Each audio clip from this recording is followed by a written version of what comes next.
second video of three for chapter 3. So let's talk about what influences the internal equity or the internal structures within an organization. This is a graphic from the textbook. I really like it because it divides out the different kinds of factors that can influence that internal structure.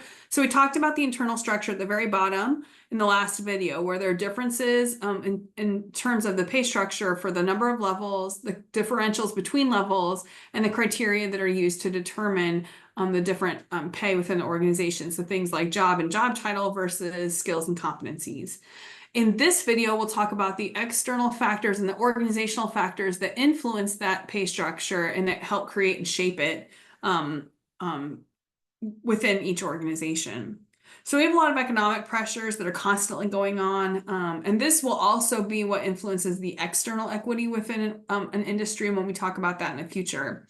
If you've never had kind of a class about a basic econ philosophies or thoughts about perceptions about how markets work, I think the 1 or 2 paragraphs in the book about this are really helpful. So Adam Smith, who's kind of like the grandfather of classic market philosophy, says that the market forces should influence pay structures. Essentially, what Adam Smith is saying is whatever the market will pay for a job is what you should be paying for that job. But we have a lot of other issues, and we'll talk about them throughout this video, that might influence those market forces, but you might also need to correct for the fact that market forces can go crazy in terms of pay as well. So an example would be CEOs. Some people think CEOs are paid very justifiably because of the kinds of jobs they have. Many people, and this is something I do research on, are horrified by how much some CEOs are making compared to the employees that work in their companies. And a lot of that is market forces that are increasing CEO pay much faster than employee pay and much faster than inflation. Karl Marx says employers are unfairly pocketing the surplus value they're getting from their employees. And the surplus value that Marx is talking about is the difference between the use value, which we talked about in the last video, which is the actual product or service value that we're getting out of an employee. So how they make that product or service and how we're actually making that for clients and customers, and then the actual exchange value, which is the wage that was negotiated between the employee and the employer. What Marx is saying is the use value is always higher than what the employer is paying the employee, and that's how the employer is making profit. Marginal productivity, which is another theory, says that employers are paying for the use value, and you can see this because in order to get an employee to produce what you need them to do, you need to be giving them something that's equivalent to the use value you're getting out of them. And then as they become more productive, for example, just learning the job and doing it well, or if they're increasing their productivity through more education and more experience, then you're going to pay them more over time for that increased productivity because you're actually making more money out of them. Their use value is going up for you. And so to keep them, you have to increase their pay. But we also know that supply and demand for products and services can affect internal pay structures. So when you're in an industry like tech with Google and Amazon, where people want your products and they're willing to pay very high prices, you can pay whatever you want to your employees at some level because the pay that you're getting, their use value is really high because people are willing to pay a lot for the products and services they're making.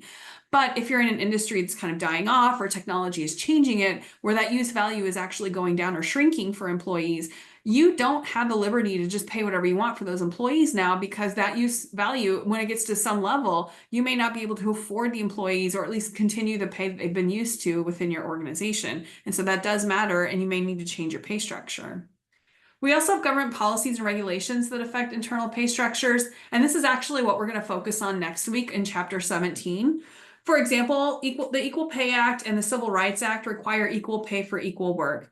What that means is if you're in a job, if you have 2 employees doing a job that has very similar tasks and they have similar skills and competencies to do those tasks, you need to be paying them somewhat equally, or at least very similarly, because they're doing very similar work. Their use value is very similar to you, not only because of the product and service that they're making, but because they also have very similar skills and competencies to bring to that job. What this actually means, and this is the second bullet under that first point, is as long as the criteria for setting your number of levels and differentials in your pay structure is not related to gender, race, religion, or national origin, you can set them based on whatever criteria you want. So it could be on those skills and competencies they're bringing to the job. It could be on the number of cars they can make within a week or something like that, depending on what the job is. I will also point out that gender, race, religion, or national origin shouldn't be used in your pay structures anyway, even if there weren't laws for this, because logically, there are really no jobs. Maybe modeling and acting would be the only jobs where gender, race, religion, or national origin should affect someone's productivity or ability to actually do the job. Otherwise, those factors should have nothing to do with how productive an employee is, and you really need to use the kinds of factors that affect employee productivity in determining your pay structure. A lot of the pay-related legislation is trying to regulate economic forces, so those external forces, to achieve social welfare objectives. Social welfare objectives are social safety net objectives, so creating some kind of social safety net for people who are in low-paying jobs or maybe, for example, unemployed, places where people need some help or may at least need to make sure that they're not bottoming out so they can't contribute to the economy or at least have a decent standard of living. So we have, for example, minimum wage laws. It's currently $7.25 federally. In Kansas, it's also $7.25, but many states have their own minimum wage laws that are much higher than federal minimum wage. We also, in the book talks about this, since the Enron era, have had reporting requirements for executive pay. For example, companies have to report what their pay differentials are, what the ratio is between their CEO and their median employee to show whether that's going up or down. And that is helpful for shareholders, for example, as well, when they're voting on boards of directors that determine CEO pay. That information can actually be very useful as well. We also have legislation that is aimed at creating differentials or changing differentials within pay structures.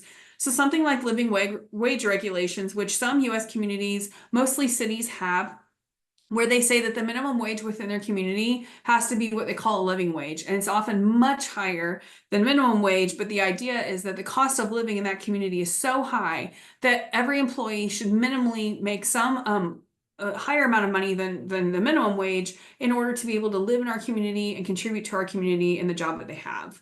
So a lot of cities have these, and what it does is for someone who's a pay structure, an organization with a pay structure, it means your entry-level employees are probably going to be paid more than they would have if you just had a minimum wage in that community. If you bump up people who are entry-level, if you bump up their pay, you have to go back now and look at the pay structure for everyone else's pay, because you cannot have entry-level employees being paid more than, say, the people supervising them, which may be the next level up. So everyone's pay then has to go up with a living wage regulation.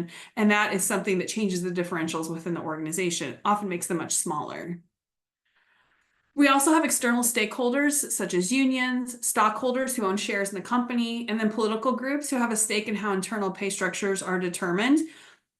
Political groups, a lot of you have probably been in communities either now or in the past where a big organization has tried to come in or has thought about coming in, and the politicians within that community start negotiating with that organization to bring in jobs, which can bring in those organizations that can create jobs within that community. That would be a political group being a stakeholder in the way that pay structures are determined in that organization, the number of jobs they can bring. Unions, and I really like this example. If you're not very familiar with unions, some people love them, some people hate them. They are increasing in number right now, but they were much more popular after World War II. Unions have contracts with the organizations they work with for the people who are represented in their union, and they represent all the employees who are in the jobs that are represented by that union. They often want smaller pay differences or smaller pay differentials among jobs within the organization. And they also often want promotions not based on merit or productivity or the skills and competencies that people bring to the job, but they want them based on what we call seniority. So how long you've been in that job.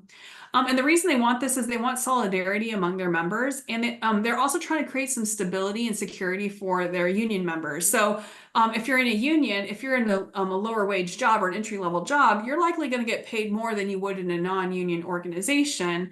Now, if you're more senior level, that may not be true anymore.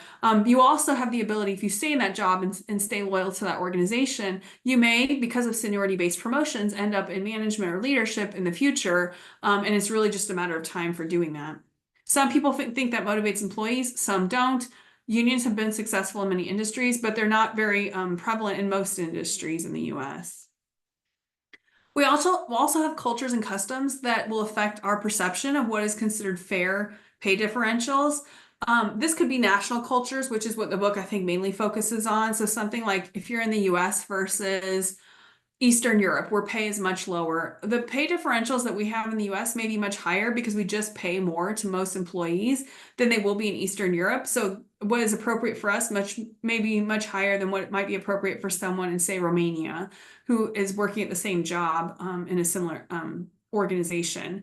I would also say cultures and customs can relate to regions or areas. It could even be cities. It could also be the cultures that are part of the industries and fields that people work in. What is considered a pay differential that is appropriate may be different based on whether you work in a very competitive field like finance or technology versus a less competitive field like working in a hospital or caretaking or teaching, where you're taking care of people or teaching people. You're not necessarily competing with other people for more money or more clients or something like that.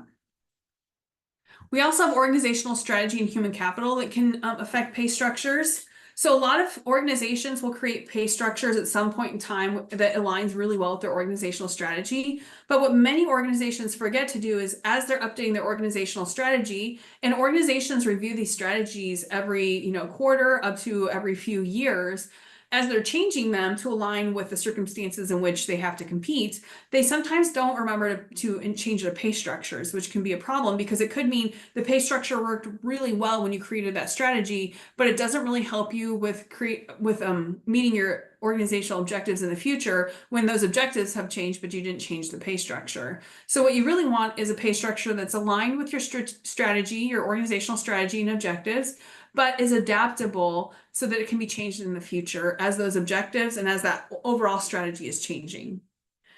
Your human capital can also change. Human capital here is an economic term for the things that people bring to their jobs. So things like education, experience, your KSAs, knowledge, skills, and abilities. These are all things that help people do the jobs they have, and that can influence the internal structures. The more skills and experience people bring, the more they often get paid. And I will say they get paid more not only because their use value goes up in terms of the jobs they have now, so they can actually often do their jobs more productively, or make more products and services, more productively or more efficiently when they have more skills and experience. It could also be that you have skills and competencies that you're not currently using in your job, but as the organizational strategy changes and things have to be adapted, including the pay structures, you have skills and competencies that could be really useful to your employer in the future, and thus you get paid more because they can change and adapt your job for something else in the future if they need to for meeting their organizational objectives. We also have organizational work design. Technology influences the way that organizations themselves are designed. So kind of how who reports to whom, the hierarchy, the structure of the organization, the kinds of tasks that people do as part of their job, and also the skills and knowledge that people need to actually do the work in that organization. The more technology you have, that can make some manual labor, for example, much easier in an organization, but it could also mean that lots of employees now have to know how to use that technology and how to either program it, how to use it with the work that they do every day, that sort of thing. So the design of organizations is changing very quickly. Many people who work in organizations now are not considered employees. For example, many people now are independent contractors who work with organizations. We'll talk more about independent contractors in the future, but they are often paid more than employees because they don't receive benefits. They're also not managed like employees in that organization, but they can help with the skills and competencies they bring to get work done. We also have a lot of organizations that are delayering. They're taking out like middle levels of management, for example, to compress the structure of their organization. This can cut out unnecessary work and make a lot of processes much faster and more efficient. But it can also mean that the tasks that people did in those jobs that were eliminated have to be assigned to someone else, which could mean people at lower levels or higher levels have more stuff to do. And they may have more people they have to supervise now, especially at higher levels when you get rid of middle management, which having more people to supervise increases the span of control for those employees. That's what span of control is the number of people you supervise or an employee supervises, but it also means it's much more work for them to supervise all those employees well. We also have internal labor markets. So when organizations have more levels, they can offer more promotions, but they often have smaller pay differentials, as I've already mentioned. But there is some theory or some belief that having more frequent promotions can give people a sense of career progress and can actually motivate employees to stay in your organization longer. And some of you have had this experience or will have this experience. I've had some students graduate And those who get like a promotion or some kind of pay raise in their first year after they've kind of gone through learning the ropes in their organization, they're very motivated to stay in that organization because they already feel like they're building their career. I've had jobs, my first job wasn't like that at all. We didn't have, we had so few levels that the next level up was about 5 years into my career. It was very unmotivating. And in fact, my exit interview, I talked about that. And I know a couple years later, they changed their levels in the organization because people were leaving because they didn't feel like they were making any career progress after a few years in that job because there was no way to move up to the next level without just having more job experience and staying in that job for several years. You also have rules and procedures that determine the pay for different jobs within an organization and allocate those employees among different jobs that influences the pay structures that you have and the way that you can change them in the future.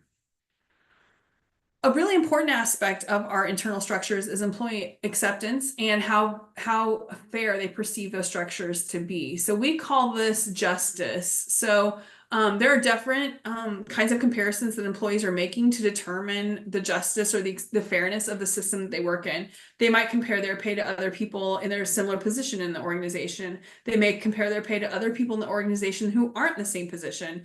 They may compare their pay to people in other organizations that have similar jobs. All of these pay comparisons give them information about how fair the system is that they work under.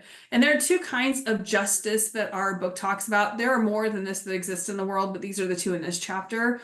First is procedural justice. So this is the procedures for determining pay structures. So who gets to determine pay structures? What criteria are used to determine those pay structures? How are decisions made about who gets pay increases or promotions based in this pay structure?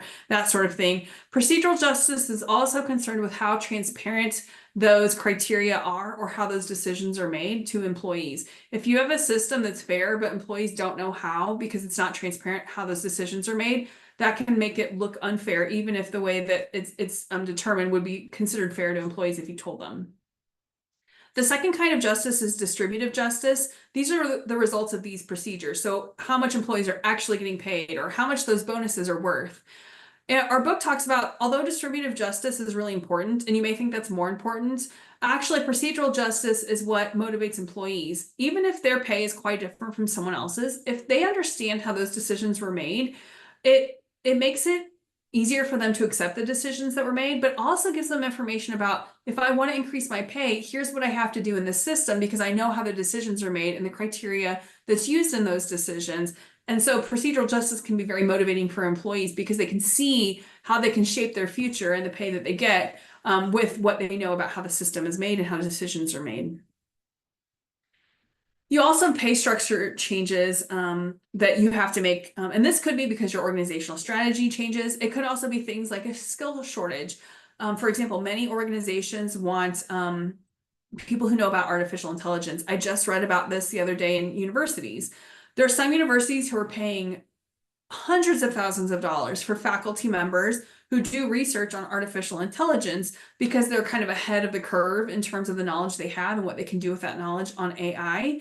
And because of that, there's this shortage has created a lot of money for some of these people to get these jobs. And in fact, this article is talking about how do we continue this into the future when there may be more people who know about AI and can use it in their jobs, but we've paid these people so much more now for this because there's a skill shortage now. We also have pay structures that are established for organizational and economic reasons. For example, this example with AI that may work now, but in about 5 or 10 years, those structures are probably going to stay in place unless someone drastically changes them because the culture or the politics that are going on either in the organization or outside of the organization are continuing this pay structure, even though lots of people might have AI knowledge at that point. You don't need to be paying hundreds of thousands of dollars more because there's no more skill shortage in the market.